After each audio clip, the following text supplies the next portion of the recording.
രഞ്ജിത്തെ, രഞ്ജിത്തിന് എന്നെ മനസ്സിലായ? എന്നറിയാൻ വഴിയില്ല.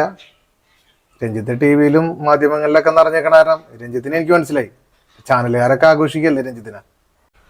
ചേട്ടാ, ഒന്നാമത് പുറത്തിറങ്ങാൻ പറ്റാത്ത അവസ്ഥ കഴിഞ്ഞാൽ ഇപ്പൊ വീട്ടിലും വന്ന പരിഹാസം. ഞാനൊരു തെറ്റും ചെയ്തിട്ടില്ല ചേട്ടാ.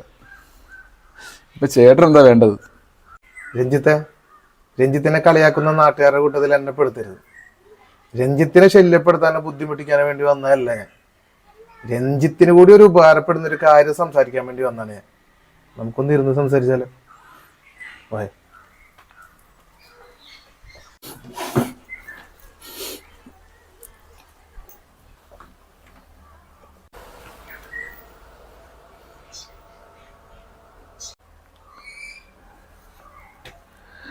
രഞ്ജിത്തെ, നാട്ടുകാർ മൊത്തം രഞ്ജിത്തിനെ മോശക്കാരനായിട്ട് മുദ്ര കുത്തുമ്പോഴും ചാനലുകാർ അവരുടെ റേറ്റിങ്ങിന് വേണ്ടി പുതിയ പുതിയ കഥകളും മെനഞ്ഞുണ്ടാക്കുമ്പോഴും ഇതിലെ സത്യാവസ്ഥ എന്താണെന്ന് എനിക്കറിയാം.